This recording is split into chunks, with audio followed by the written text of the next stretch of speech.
ये मैंने किसी को नहीं बताया है, बट आज मैं यूट्यूब पे बताने वाली हूँ, ठीक है। Hello everyone, once again welcome back to the channel. Hope आप सब बहुत अच्छे होंगे। ये बोलते हुए मुझे काफ़ी लंबा समय हो चुका है, बट आज का वीडियो जैसे भी है मुझे बनाना था। आज मैं अपनी बर्थ स्टोरी आपके साथ शेयर करने वाली हूँ एंड जो मेरे दिल के बहुत ही करीब है। ऑफ कोर्स एक लड़की में से माँ बनना और माँ बन के 1 साल कंप्लीट होने वाला है मुझे। सो ये कुछ अलग ही फीलिंग है। बात करते हैं। सबसे पहले 8 जनवरी 2023 को मैंने बेबी बॉय को बॉर्न किया था और अभी 8 जनवरी 2024 को वो 1 साल का हो जाएगा। मुझे बिल्कुल भी आइडिया नहीं है 1 साल कैसे निकला। वो बोलते हैं ना टाइम फ्लाइज, कैसे अभी कल की बात है। तो सच में ऐसा ही फील हो रहा है मुझे कि अभी कल की बात है, मैंने उसे डिलीवर किया था। इतना सा छोटू सा था, डॉक्टर मुझे यहाँ पे दे के गए थे, मैंने उसको पहली बार टच किया था एंड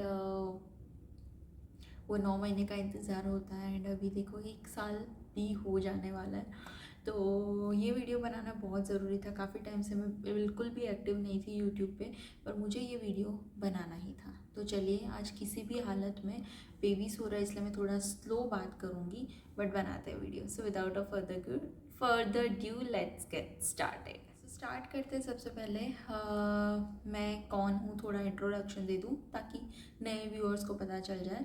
मेरा नाम दिगीशा है, मेरे बच्चे का नाम है, बेबी बॉय का नाम है डैनविक, और इसलिए मैंने अपने चैनल का नाम डैनविक की मम्मी रखा है। ओके। एंड मैं दुबई में रहती हूँ, बट हमारा फैमिली जो है वो इंडिया में है, सूरत में। मैं गुजराती हूँ। इस तरीके से पूरा सिनेरियो है। 5th मंथ मेरा चल रहा था प्रेगनेंसी में, तभी मैं इंडिया चली गई थी बिकॉज यहाँ पे मेरा ध्यान रखने वाला कोई नहीं था। और मेरे हस्बैंड यहाँ पे जॉब करते तो वो यहाँ पे रुके थे क्योंकि उनको लिमिटेड छुट्टी मिलती थी। तो वो मेरी डिलीवरी के टाइम पे आने वाले थे। ऐसा पूरा बात था। 19 जनवरी 2023 मेरी ड्यू डेट दी गई थी डॉक्टर ने। अब डॉक्टर जो ड्यू डेट देते हैं तो हर बार most of the time actually उससे पहले ही डिलीवरीज हो जाती है। सबसे पहले मुश्किल की बात ये होती है कि हस्बैंड को मैं कब बुलाऊं। जैसे ही 2023 स्टार्ट हुआ था ना, मुझे लगने लगा था कि अब डिलीवरी कभी भी हो सकती है बिकॉज बहुत बेबी पूरा ग्रो हो चुका होता है, आप इतना हैवी फील करते हो एंड कुछ कुछ सिम्टम्स भी मुझे आ रहे थे। तो मैंने अपने हस्बैंड को बोला कि तुम आ जाओ जल्दी। तो ही वॉज लाइक कि तुम्हारा 19 जनवरी है तो मैं थोड़ा लेट से आऊँगा ताकि मैं बेबी के साथ भी ज़्यादा टाइम स्पेंड कर पाऊँ। मैंने उनको बोला कि मुझे सिम्टम्स लग रहे हैं, आई थिंक आपको आ जाना चाहिए, भले एक आधा वीक आपको वेट करना पड़े वो चलेगा, बट आप आ जाओ। उन्होंने 7 जनवरी की टिकट बुक करवाई और रात को मतलब वो आए 6 को, रात को 12 बजे के बाद, मतलब टेक्निकली 7 जनवरी हो चुकी थी। मैं तब एयरपोर्ट नहीं गई थी उनको लेने के लिए। हर बार मैं एयरपोर्ट जाती हूँ अगर मैं इंडिया में होती हूँ तो, बट मैं लास्ट में, मेरा लास्ट मंथ चल रहा था तो मैं नहीं गई और रात का समय था। वो मुझे घर पे मिलने आए हैं। बाय द वे हम दोनों बहुत नज़दीक में रहते हैं, एक घर छोड़ के ही रहते हैं, तो मतलब आप रिलेट समझ पाओगे चीज़ों को, इसलिए मैं बता देती हूँ। मुझको रात को मिलने आए और फिर अपने घर चले गए। वो भी रेस्ट कर गए, सो गए। 1:30-2 बजे मैं भी सो गई। सुबह फिर मुझे डॉक्टर के पास जाना था क्योंकि आप 9 मंथ्स में जब एंटर कर जाते हो तब आपको वीकली जाना होता है। तो मुझे डॉक्टर के पास जाना था, तो हम लोग डॉक्टर के पास गए। डॉक्टर ने सब चेक किया, रेगुलर चेकअप्स, एंड फिर उन्होंने कहा कि मैं एक टेस्ट करता हूँ, कुछ stress test, anti stress test ऐसा कुछ बोलते हैं, जो अपने बेली पे सारे मशीन लगाए जाते हैं और वो लोग 10-15 मिनट्स चेक करता है और एक ग्राफ बनता है। वो ग्राफ होता है कि आप लेबर में हो कि नहीं। वो जब चल रहा था मेरे पेट पे, उसने सब रखा नर्स ने और चल रहा था, तो उन्होंने, नर्स ने मुझे पूछा कि क्या आपको पेन हो रहा है। आई वाज लाइक नो, नहीं हो रहा है। तो बोले कि यहाँ पे ग्राफ में तो दिखा रहा है आपको पेन हो रहा है। मैंने बोला नहीं नहीं, मुझे तो कुछ फील नहीं हो रहा है। फिर वो लास्ट में बोले कि आपका पेन दिखा रहा है, थोड़े टाइम में आपको डिलीवरी हो जाएगी। ओके। फिर डॉक्टर थी, उन्होंने सारे सवाल मुझे किए कि भाई ये हो रहा है, वो हो रहा है। फिर उन्होंने जो चेक करना था वो भी चेक करी और फिर बोला कि तुम्हारा पेट टाइट हो रहा है। मैंने बोला हाँ हो रहा है। बोले कितनी बार हो रहा है। आई वाज लाइक कि मेरे को, मतलब मैंने नोटिस नहीं किया। डॉक्टर बोले कि अब नोटिस करना, अगर तुम्हें 1 घंटे में 4-5 बार होता है तो तुम्हें हॉस्पिटल आना है। और मुझे नहीं पता था कि वो कॉन्ट्रैक्शन थे जो मेरा पेट टाइट हो रहा था। एंड फिर मैंने घर पे जाके नोटिस किया। बाय द वे घर पे जाते जाते 3-4 बज गए हमें आराम से, और फिर रेस्ट किया। और इवनिंग में अगेन निकुंज घर पे आए थे मेरे हस्बैंड, और हम लोग वॉक पे गए क्योंकि मुझे प्रेगनेंसी में जेस्टेशनल डायबिटीज़ डिटेक्ट हुआ था। So I was on strict diet and मैं बहुत वॉक करती थी, बहुत, मतलब इतना वॉक किया है ना मैंने, और इतना डाइट भी मैंने फॉलो किया है ना। तो मुझे दिन में 4 बार मेरा ब्लड शुगर टेस्ट करना होता था, लाइक फास्टिंग का, खाने के बाद, ब्रेकफास्ट के बाद, लंच के बाद, डिनर के बाद। तो 4 टाइम्स मुझे पूरा एक चार्ट बनाना पड़ता था कि मेरा ब्लड शुगर लेवल जो है वो जो मतलब है कि नहीं ठीक से। तो ये सारी चीज़ें थी, इसलिए मैं बहुत चलती थी। तो वो आए तो तब भी हम लोग वॉक पे गए, और हमने काफ़ी टाइम से क्वालिटी टाइम भी स्पेंड नहीं किया था साथ में, ठीक से बात नहीं करी थी, फ़ोन पे ही बात चलती थी। तो ऐसे होके हम लोग वॉक करके आए। और फिर वो दिन था कि मतलब डिलीवरी से पहले पहले मुझे कुछ बाहर का खाना था, ताकि हम दोनों साथ में जा सके, टाइम स्पेंड कर सकें और कुछ अच्छा खा सके, बिकॉज मैं काफ़ी समय से डाइट पे थी। एंड फिर निकुंज ने बोला कि हम लोग संडे जाएंगे, आज नहीं जाते, अभी ही मैं आया हूँ तो हम लोग संडे जाएंगे। तो अब मैं ज़िद थोड़ी ना करने बैठती कि यार ऐसा मत करो, चलो आज ही चलो। तो हम लोग संडे के, मैंने बोला ठीक है। मम्मी ने पूछा कि जा रहे हो बाहर, मैंने बोला नहीं, कल बोल रहे हैं, ठीक है। मम्मी बाहर गई तो लकीली मेरे लिए पानी पूरी लेके आई, और मेरी पूरी प्रेगनेंसी में, वैसे भी मुझे बहुत पानी पूरी पसंद है, और प्रेगनेंसी में मुझे बहुत ही अच्छे लगते थे पानी पूरी खाना। तो वो लेके आई, मैंने पानी पूरी खाई, और फिर दाल राइस सिंपल सा ही खाना खाया, बिकॉज मैं थोड़ी डाइट पे भी थी। तब मेरा काफ़ी हद तक ब्लड शुगर लेवल कंट्रोल में आ चुका था, बट स्टिल क्योंकि मेरा जो था वो डिलीवरी का समय नज़दीक था, इसलिए मैं थोड़ा और ध्यान रख रही थी। और फिर अगेन हम लोग खाने के बाद रात को वॉक पे गए। वॉक करने के बाद हमारे घर के नीचे जो पार्किंग है उसमें झूला है, हम लोग बैठ के बात कर रहे थे ऐसे ही। और फिर 10-15 अराउंड हुए तो निकुंज ने बोला कि जाओ तुम भी रेस्ट करो, जितना रेस्ट हो पा रहा है अभी कर लो, because after baby you will not get time. मैंने बोला ठीक है। और उनका भी मतलब रात को लेट हुआ था तो बोले मैं भी रेस्ट करता, मैंने बोला ठीक है। और मैं गई ऊपर अपने घर पे, और वो अपने घर पे चले गए, और वो मुझे छोड़ के गए। फिर घर पे आके मैंने अपना जो नाइट टाइम रूटीन होता है, तब काफ़ी कुछ होता है, लाइक बेली पे मसाज ऑयल लगाओ, और फिर जो क्रीम होती है ये लगाओ, वो सब करके ब्रश व्रश करके नाइट ड्रेस पहन के खूब सारा मैंने कोल्ड क्रीम लगा के मैं रेडी थी। किसके लिए? सोने के लिए। मैंने अपना ब्लड शुगर लेवल भी चेक कर लिया क्योंकि मैंने पानी पूरी खाई थी, तो मेरा वो भी कंट्रोल में था। एंड फिर ये मैंने किसी को नहीं बताया है, बट आज मैं यूट्यूब पे बताने वाली हूँ, ठीक है। मैं डर रही थी कि कोई मुझे बोलेगा बट अब क्या है, बेबी आ गया है, 1 साल का हो गया है अच्छे से, अब नहीं डरना है, अब ये बात बोल देनी है। ओके, सो क्या हुआ था, ये सारी प्रोसीजर हुई, मैंने ब्लड शुगर लेवल चेक किया, फिर मैंने गूगल किया। क्या गूगल किया था? लेबर इंड्यूसिंग एक्सरसाइज, मतलब कि आपको लेबर कराने वाली एक्सरसाइज कौन सी है। बाय द वे मैं बहुत सारी एक्सरसाइज करती थी, तो ऐसा कोई एविडेंस नहीं है कि मैंने उस करने से मेरा लेबर इंड्यूस हुआ, ठीक है। सो एक स्क्वाट दिखाया गया था, तो क्योंकि आप काफ़ी हैवी होते हो तो आपको स्क्वाट भी करना है, तो बेड या फिर सोफ़ा के नज़दीक में होके उसके हेल्प से करना है। तो मैंने वैसा स्क्वाट था तो 2-3 स्क्वाट किए, एंड फिर वापस से मैं अपने कबोर्ड के पास गई, और जैसे ही कबोर्ड के पास जाके मैं बैठी, आवाज़ आया। एंड जैसे यूट्यूब वीडियोस में दिखाते हैं ना, मेरा वाटर ब्रोक हो चुका था, दर दर दर दर पानी जा रहा है, और मैं फटाक से बेड से खड़ी हो गई क्योंकि बेड भी ख़राब हो रहा था। तो मैं खड़ी हो गई, आई वाज लाइक क्या हो रहा है, बट मैं बिल्कुल घबराई नहीं थी तब भी। फिर था कि मम्मी को बताती हूँ, एंड मम्मी का फ़ोन तो वहाँ पे ही था क्योंकि मम्मी मेरे साथ नीचे सोती थी। मम्मी को मैंने कॉल लगाने के लिए फ़ोन उठाया, बट फ़ोन वहाँ पे था, तो मैंने पापा को कॉल लगाया, और पापा को कॉल लगाया, मैंने बोला मम्मी है? बोले है। तो मैंने बोला फ़ोन दो, पापा ने फ़ोन दिया। मैंने बोला मम्मी आप नीचे आ जाओ। मम्मी बोली ठीक है मैं आती हूँ। उनको पता चल गया कि कुछ हुआ है, वो आई, बोली क्या हुआ? मैंने बोला वाटर ब्रोक हो गया है। अरे आप क्या करेंगे, निकुंज को बताया ये किया? मैंने बोला हाँ हाँ, मैंने निकुंज को किसी को नहीं बताया, मैंने आपको ही पहले कॉल किया। ठीक है। फिर भाभी को बुलाया, पैड वैड दिया, उन्होंने पैड लगाया, मैंने कपड़े चेंज किए क्योंकि पूरा जो था सब कुछ गीला हो चुका था। तो फिर मैंने कपड़े चेंज किए, मेरा हॉस्पिटल बैग में 30 वीक्स के पहले ही मैंने सब कुछ रेडी करके रख दिया था, वो भी रेडी था। वो लेके हम लोग, मम्मी ने पूजा वूजा करी मुझे और भगवान को आशीर्वाद देने के लिए कहा, और फिर हम लोग हॉस्पिटल के लिए निकल गए। हॉस्पिटल के लिए निकले और हॉस्पिटल पहुँचते पहुँचते ही मुझे लेबर भी स्टार्ट हो गया। जो क्रैम्प्स आता है ना पीरियड्स में, वैसे ही क्रैम्प्स आने स्टार्ट हो गए और मैं समझ गई कि मेरा लेबर स्टार्ट हो चुका है। और मन ही मन में खुश हो रही थी। 38 वीक्स 2 डेज़ हुए थे कि भाई मुझे अपना बच्चा अभी मिलने वाला है। तो मैं बहुत ही खुश थी।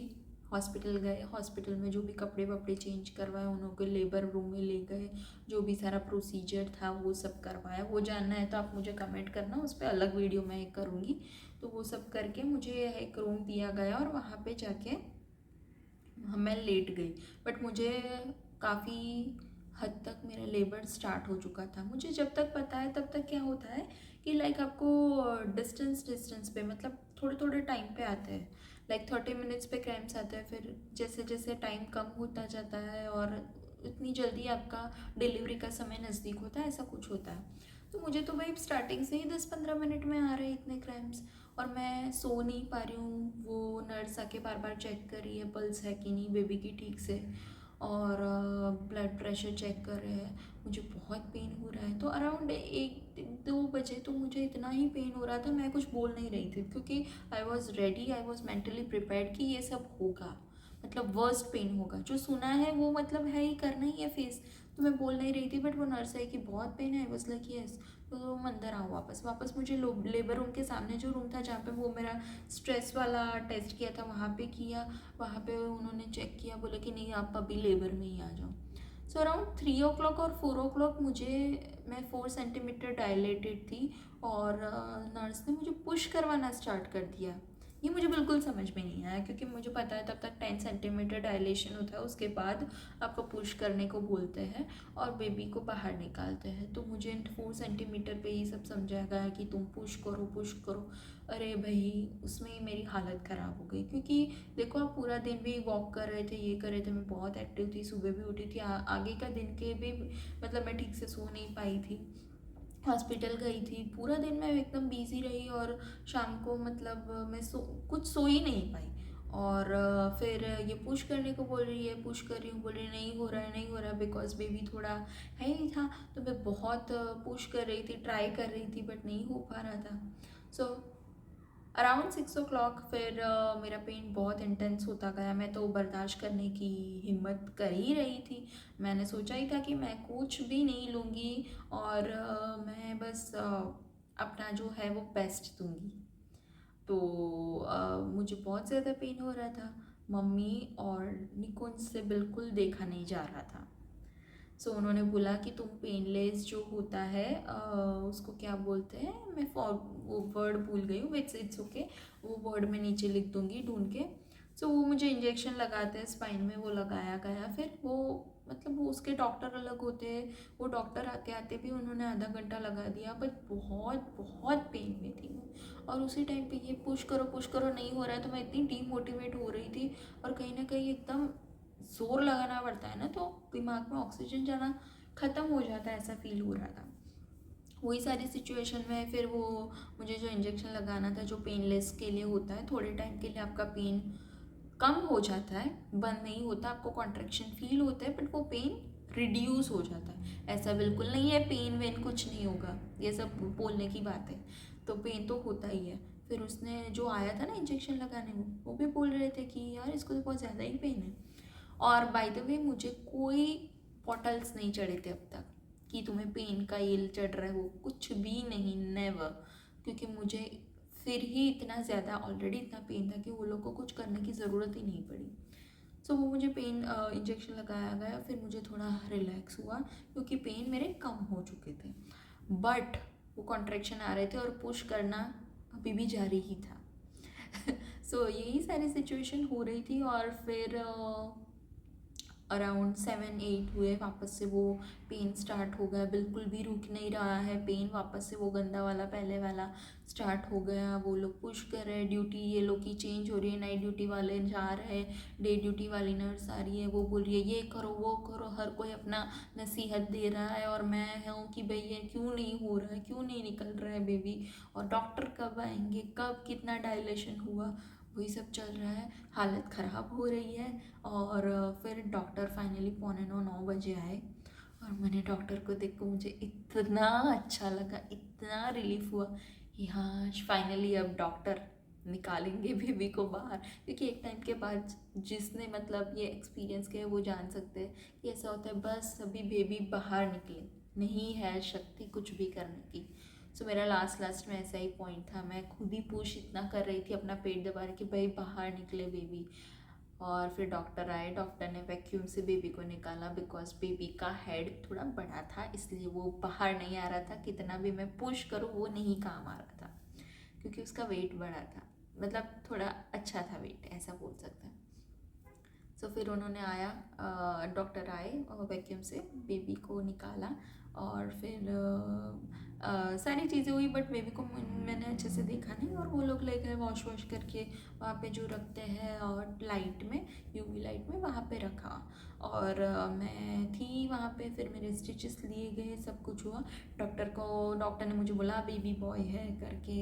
एंड मैं बहुत खुश हुई कि फाइनली मैंने नॉर्मल डिलीवरी से बेबी को मतलब अच्छा है, सब कुछ अच्छा है, मैं अच्छी हूँ, बेबी अच्छा है तो सब भला है करके। फिर मेरे स्टिचेस लिए गए, मैंने डॉक्टर से बोला कि बेबी यहाँ पे ही है ना, मुझे पहले देना। बोले हाँ हाँ। फिर डॉक्टर ने आके यहाँ पे मुझे बेबी को रख दिया था। और मुझे जब स्टिचेस ले रहे थे ना, मुझे आवाज़ आ रही थी बेबी बहुत रो रहा था, रो रहा है, चुप हो रहा है थक जाके, क्योंकि उसे भूख लगी हुई थी, क्योंकि मैंने भी पानी पूरी और दाल राइस खाया था और फिर पूरी रात कुछ नहीं खाया है। तो रो रहा है, चुप हो जा रहा है। और मैं मतलब वो सारा एंजॉय कर रही हूँ, बाहर क्या चल रहा होगा, वो सारा मेरे हस्बैंड क्या सोच रहे होंगे, मम्मी क्या सोच रही होगी, ये क्या कर रहे हो, मतलब वही सब अलग सा चल रहा है कि कितने खुश होंगे लोग, क्या कर रहे होंगे। और फिर फाइनली मुझे यहाँ पे बेबी दिया था, मैंने उसे टच किया, तो वो रो रहा था, मैं जैसे मैंने टच किया वो चुप हो गया, मैंने बोला बेबी बेबी, और वो चुप हो गया। फिर डॉक्टर ने वापस से वो कर दिया और फिर मेरा स्टिचेस विचेस सब कंप्लीट हुए, मेरा ड्रेस चेंज हुआ और फिर मुझे बाहर लाया गया स्ट्रेचर पे ही। और फिर मुझे जो मेरा रूम दिया गया था वहाँ पे भेजा, बेबी को भेजा। तो बेबी को तो हर कोई वही से आता है, सब हर कोई ये ले रहा है ये ले रहा है, मैंने ठीक से देखा भी नहीं है बेबी को। तो इस तरीके से मैंने अपने बच्चे को जन्म दिया और एक अलग ही एक्सपीरियंस होता है। एंड उसके बाद से भी एक अलग ही जर्नी स्टार्ट होती है माँ बनने की, मतलब एक अलग ही, बहुत अलग है। You can not describe in words, it's really very different experience, different emotion. और कैसे ही ये देखते देखते 1 साल कंप्लीट हो गया ना, मुझे नहीं पता है। जब बेबी जाग रहा होता है तो इतनी सारी चीज़ें घर में चल रही होती है, वहाँ बैकग्राउंड में देख ही सकते हो, कार है, ये है, कुछ ना कुछ चलता रहता है। फिर वो जब सो जाता है, घर पूरा शांत होता है, तो मुझे फील होता है कि कब उठेगा। फिर वो उसका हंसी मुझे देख के, स्पेशली उसकी एक अलग ही हंसी होती है, उसके लिए मैं सब कुछ हूँ उसका। मतलब उसे कुछ नहीं चाहिए, उसे भूख भी लगी होती है तो उसे मेरे पास आना है। अगर मैंने उठाया है तो उसको श्योरिटी है कि मम्मा ने उठाया है तो मुझे खाना मिलेगा, अभी नहीं तो आधे घंटे के बाद। तो ये जो फीलिंग है ना, इट्स कम्प्लीटली डिफरेंट, इसे मैं बिल्कुल भी बयां नहीं कर सकती। और मैंने कहीं ना कहीं हर किसी की लाइफ में, भगवान करे ये खुशी आए।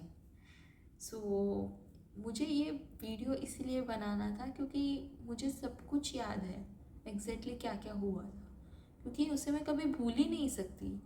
बट कभी मेरा बच्चा बड़ा हो और यूट्यूब तक प्लेटफॉर्म हो तो वो भी देखे, या फिर मुझे कुछ हो तो मैं भी देखूँ। मुझे अपने ही वीडियोज़ देखने, पुराने वीडियोज़ देखने अच्छा लगता है। और मुझे बहुत ये चीज़ का गिल्ट है कि 2023 में मैंने बिल्कुल भी वीडियोज़ नहीं बनाए हैं, क्योंकि मैं अपने बच्चे को लेकर बहुत बिजी हो गई थी, क्योंकि मैं अकेली भी रहती हूँ। तो सब कुछ खुद से सीखना है, करना है, अप्लाई करना है, उसके हिसाब से चलना है, तो थोड़ा डिफ़िकल्ट हो जाता है, बट इट्स ओके। ये 2024 में मैं चाहूँगी कि मैं और वीडियोस बनाऊँ और आपके लिए कंटेंट लेके आऊँ और अच्छे से मैं अपने आप को प्रेजेंट कर पाऊँ और जो भी है मैं आपके साथ शेयर कर पाऊँ और मैं कर पाऊँ कुछ।